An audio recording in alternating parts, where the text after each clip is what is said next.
हसणं होईल सोपं, जीवन होईल खास। पलूस आणि परिसरातील नागरिकांच्या आता दाताच्या उपचारासाठी सांगली, कोल्हापूर, पुणे, मुंबईची धावपळ थांबणार। पलूस शहरातील एकमेव अत्याधुनिक दातांचा दवाखाना, जिथे single visit root canal treatment सह दातांच्या सर्व समस्यावर खात्रीशीर उपचार। डॉक्टर प्रणव सचिन सुतार यांचे smile studio multi specialty dental clinic, Bhosale plaza, new ST stand समोर, पलूस। अपॉइंटमेंटसाठी संपर्क 72 72 82 72 27 आणि 87 93 75 16 25। पलूसमध्ये प्रज्ञा योगा शिबिराचा उत्साहपूर्ण समारोप, 30 बाल साधकांनी घेतला लाभ। श्री रविशंकर यांच्या प्रेरणेने आणि गुरुकृपेने पलूस येथील श्री धोंडीराज विकास सोसायटी येथे आयोजित करण्यात आलेल्या प्रज्ञा योगा शिबिराचा उत्साहपूर्ण व कृतज्ञतापूर्ण वातावरणात समारोप झाला। या शिबिरामध्ये प्रशिक्षक आनंदराव बोराडे व गोरख डांगे यांनी मुलांना एकाग्रता, स्मरणशक्ती, आत्मविश्वास, सकारात्मक विचारसरणी आणि अंतप्रेरणा विकसित करण्यासाठी विविध उपक्रम व मार्गदर्शन केलं।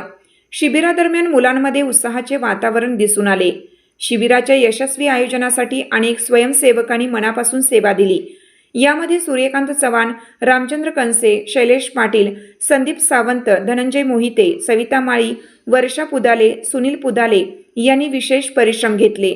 त्यांच्या योगदानाबद्दल आयोजकांनी विशेष कौतुक व अभिनंदन केले।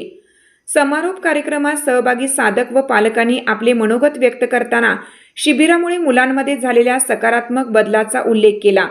तसेच सर्वांनी आयोजक व प्रशिक्षकांचे आभार मानले। यावेळी उपस्थितांना मार्गदर्शन करताना गुरुजींनी दिलेला ज्ञान मार्ग आणि जगत विख्यात सुदर्शन क्रिया आज घराघरात पोहोचत असून समाजात सकारात्मकता, आनंद आणि मानसिक स्वास्थ्य निर्माण करण्यासाठी ती प्रभावी ठरत असल्याचे सांगण्यात आले। या 4 दिवसीय शिबिराचा एकूण 30 मुलांनी लाभ घेतला। शिबिर यशस्वीरित्या पूर्ण झाल्याबद्दल सर्व बालसाधक, पालक, प्रशिक्षक आणि स्वयंसेवकांचे अभिनंदन करण्यात आले। शांत फील होतं आणि बऱ्याच गोष्टी खूप सुखकर होऊन जातात ऑटोमॅटिकली।